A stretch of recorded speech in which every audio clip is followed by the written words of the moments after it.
Well, the delay of the agreement, of the signing of the agreement, cannot be considered as a progress. It is indicative of the problematic core of the agreement. The agreement is flawed. This was, since the very beginning, the very clear view and position of Copa and Cogeca, that in one voice, unanimously opposed this agreement. And I need to say that this is the first trade agreement in our long history that we oppose, because of two key aspects. So the unbalance when it comes to the market access, but also the unbalance when it comes to the standards, so the question of reciprocity.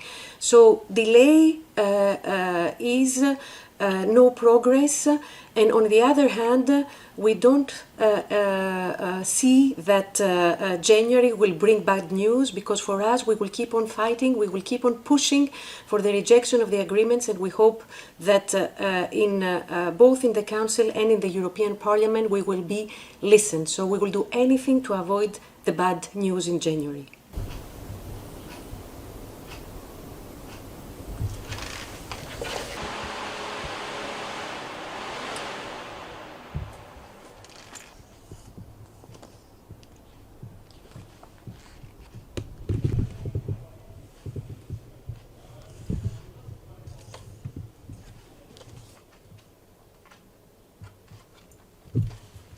So three key requests, very clear and firm requests on behalf of the EU farming community yesterday.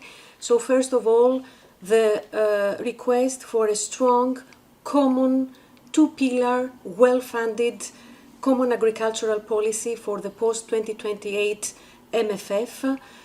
We saw the proposals on the table on the 16th of July as a regression to what we have conquered so far in the EU in many decades with the common agricultural policy.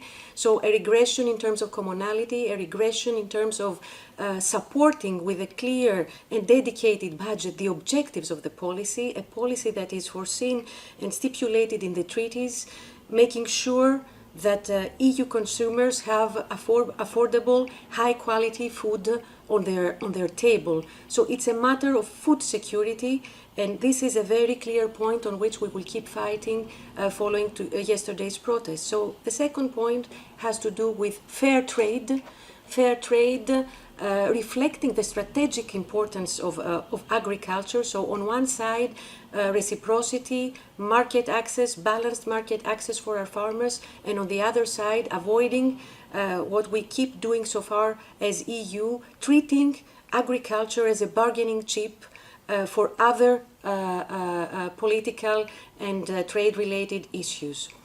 The third clear request has to do with simplification and legal certainty, and this goes far beyond the common agricultural policy. It has to do with the overall policy framework, legislative framework with which EU farmers have to comply, which is extremely burdensome, sometimes contradicting pieces of legislation, contradicting each other, and not allowing farmers to work, to produce, to ensure food security, and also to invest in the sustainable transition.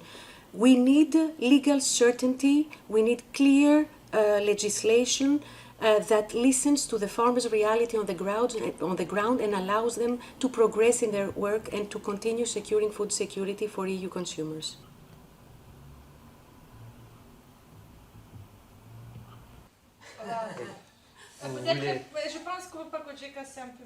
We do believe that this is an unfair deal, and we cannot understand, the farming community cannot understand how is it possible that EU lawmakers ask from them to do more in terms of sustainability, to invest, whereas they are, on the other hand, rewarding farmers from other parts of the globe that are doing the exact opposite, that keep producing with methods that have been, and with practices that have been abandoned in the EU since decades. This is entirely unfair.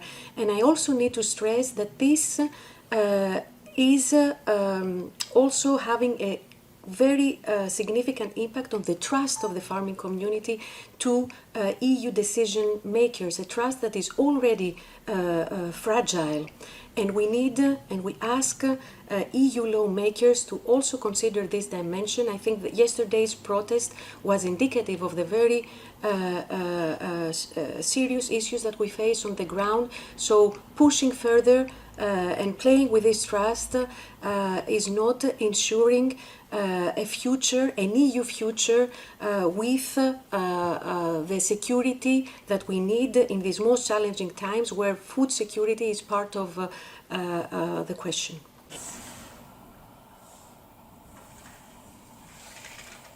The pathway to January for us is that we will continue pushing on the EU co-legislators to reject this unbalanced trade deal, both when it comes to the market access but also to reciprocity.